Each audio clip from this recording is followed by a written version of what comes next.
On va passer maintenant à une autre mode et qui, elle, a une vraie corrélation avec ce qu'on propose dans la mode boudoir et dans les années 40, c'est la mode graphique. Et en fait, la mode graphique, pourquoi elle peut être à côté de la mode années 40, c'est parce qu'elle l'a déjà été. Elle l'a déjà été dans les années 80. Je ne sais pas si tu te souviens de la grande époque disco, la fin des années 70, le début des années 80. Il y avait déjà un énorme clin d'œil et une énorme allusion aux années 40. Et effectivement, elles avaient déjà été revisitées. Par exemple, tu avais donc ces chaussures qu'on voit encore beaucoup cette année, avec les semelles compensées, ces escarpins à bout ouvert, présentés sur des petites soquettes. Et on les revoit là encore cette année. Et à côté de ça, effectivement, tu avais toute cette mode disco qui était graphique. Les grandes époques et les grands couturiers de ces moments-là, c'était Perspook. Tu avais évidemment Monsieur Pierre Cardin, qui, le sais-tu, fête cette année ses 65 ans de carrière, ce qui n'est pas rien du tout.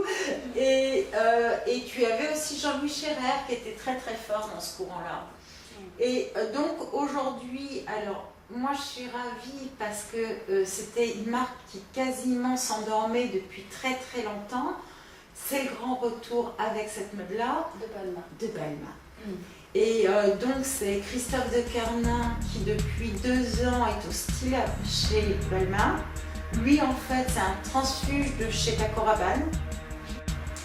On sent qu'il a eu une véritable carte blanche pour revisiter cette marque. Cette marque s'était quand même gentiment assouplie après le décès de Pierre Balmain. Pierre Balmain, il a eu en plus une longue maladie, il est mort au début des années 80. Après, tu as eu Oscar de la Renta qui a repris la marque, qui n'a pas réussi véritablement. Il est plus classique, mais lui aussi il a fait des belles choses. Hein. Mais si tu veux, il n'a pas réussi à donner une nouvelle impulsion à la marque. Et l'après Oscar de la Renta, ça a été carrément la mort de Balmain. Finalement, c'était une marque qui ne plaisait plus qu'à des dames d'un certain âge. Donc effectivement, il nous offre une mode très sexy, terriblement sexy, très belles couleurs, très belles asymétries, très belles lignes du corps de la femme. Enfin, moi, je sais que je suis très fan.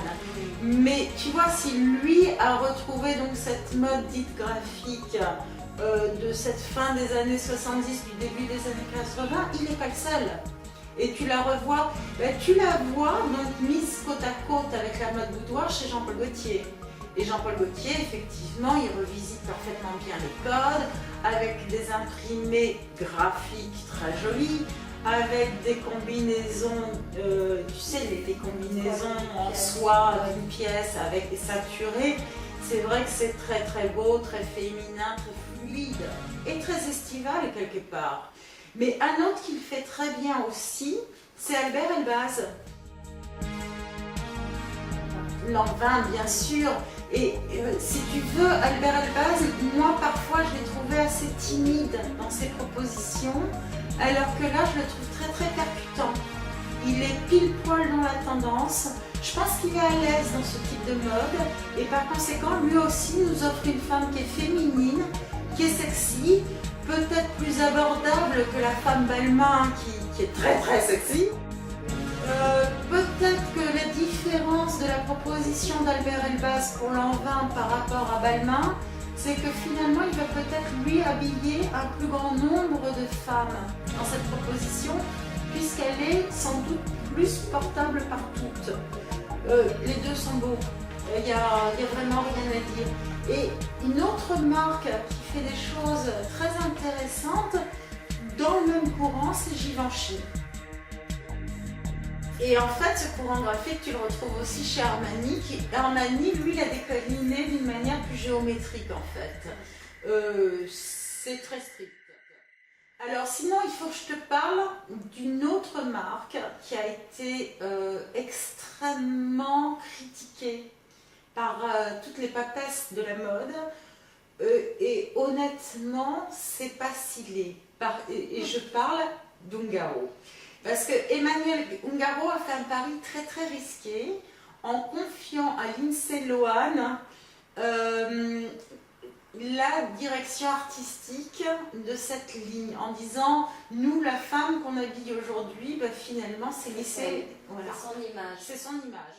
Et honnêtement, bon, c'est une collection qui n'a pas beaucoup de personnalité, mais de là à la critiquer au point où elle a été critiquée, c'est peut-être abusé, mais en même temps, c'est aussi une manière de protéger la couture, parce qu'effectivement, est-ce qu'on a vraiment envie que l'image de la couture soit Lindsay Lohan, Paris Hilton, ou toutes ces petites jeunes filles qui sont finalement plus connues pour leurs fêtes dans les boîtes de nuit? Est-ce que la mode a envie de prendre cette direction-là, spécialement quand on parle de designer et de grands couturiers? Donc, c'est légitime d'avoir critiqué cette collection à ce niveau-là. Maintenant, on a vu plus affreux aussi. Alors, le dernier grand courant que j'ai sélectionné, c'est le courant militaire. En fait, je ne sais pas si c'est vraiment un courant ou un sous-courant, parce que finalement, le militaire graphique, ça va ensemble. Et là, tu le retrouves chez Balmain. Et chez Balmain, ce qui est amusant, c'est de se demander si Christophe de Carnin n'a pas voulu faire un clin d'œil au passé de Monsieur Pierre Balmain, qui lui-même a fait beaucoup d'uniformes. Bon, lui, il a fait surtout des uniformes d'hôtesse de l'air. On est évidemment, avec Christophe de Carnin, très loin de l'univers de l'aéronautique, puisque lui, c'est plutôt des petits soldats de l'armée napoléonienne. T'as vu, hein, oui, je suis fan, et donc moi aussi j'ai voulu faire le petit soldat napoléonien. Mais c'est là encore, c'est comme une complémentarité de son autre mode ultra sexy, puisque là d'un seul coup on est peut-être dans un univers plus diurne, et donc effectivement il peut, à travers ces deux courants, habiller la femme du matin au soir. Et je trouve ça très intéressant parce que complémentaire. Sinon, tu as évidemment Monsieur Jean-Paul Gaultier aussi, qui l'a décliné d'une manière très sympa, très sexy. Lui, alors, d'un seul coup, sa bidasse, on est entre le Londres des années 40, donc là encore en corrélation avec le reste, et parfois on est dans le match. Et tout ça est très sexy et très sympathique. Comme toujours Jean-Paul Gaultier, c'est drôle, c'est sympa, on en a envie. Et puis après, bon, tu as beaucoup d'autres marques. Je te montre rapidement, sans même les citer, un petit peu toutes les autres propositions. Il y a des marques qui ont fait ce courant militaire, à mon sens, un petit peu trop au premier degré. Parce que d'un seul coup, c'est très strict. C'est franchement militaire. Et je sais pas si on a très envie de se balader dans les rues comme ça. C'est strict quand même. Hein. Et puis, alors, il y a Givenchy, il y a Riccardo Tisci. Pour Givenchy, qui a fait une proposition extrêmement intéressante.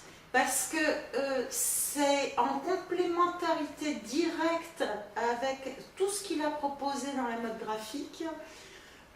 Et en même temps, il y a un petit clin d'œil exotique. Parce qu'on a presque l'impression de voir des zouaves de l'armée française d'Afrique du Nord. On a même parfois l'impression de voir des derviches. Mais en même temps, ça reste ultra féminin, c'est sexy, c'est bien vu et c'est très travaillé, c'est très fin en fait.